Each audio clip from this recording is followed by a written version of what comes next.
Hi everyone. Nice to meet you all. My name is Amy Daigle and I am the assistant principal at East Alexander Middle School, which is located in the northeastern part of Alexander County, just a small rural community.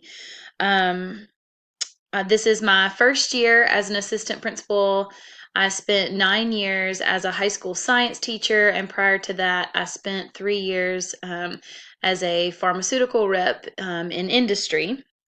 I absolutely love my new job, although switching from a high school to a middle school has been a unique challenge.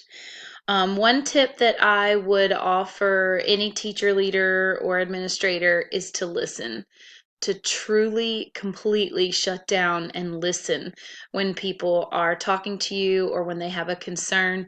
Sometimes not everything's fixable, sometimes they just need you to listen.